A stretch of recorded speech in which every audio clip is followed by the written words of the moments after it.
Today on Mailtrap, we'll send emails with Windsurf and the Mailtrap MCP server, all with a single prompt and in under 5 minutes.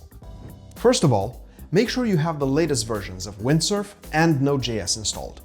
You should also have an active Mailtrap account with a verified domain and a valid API key.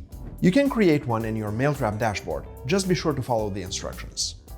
Once you're ready, you're only 5 minutes away from your first email. That's about the time that you need to soft boil an egg. So start your timer and let's go.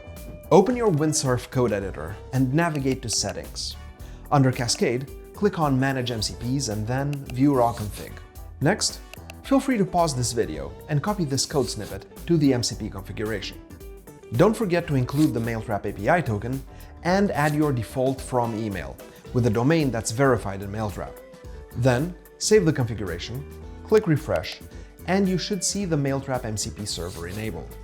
Now, since we've wired everything up and we're good on time, why not hit that subscribe button and turn on the notifications? We've got plenty of other AI tutorials on our channel, so don't miss out. Back to Windsurf.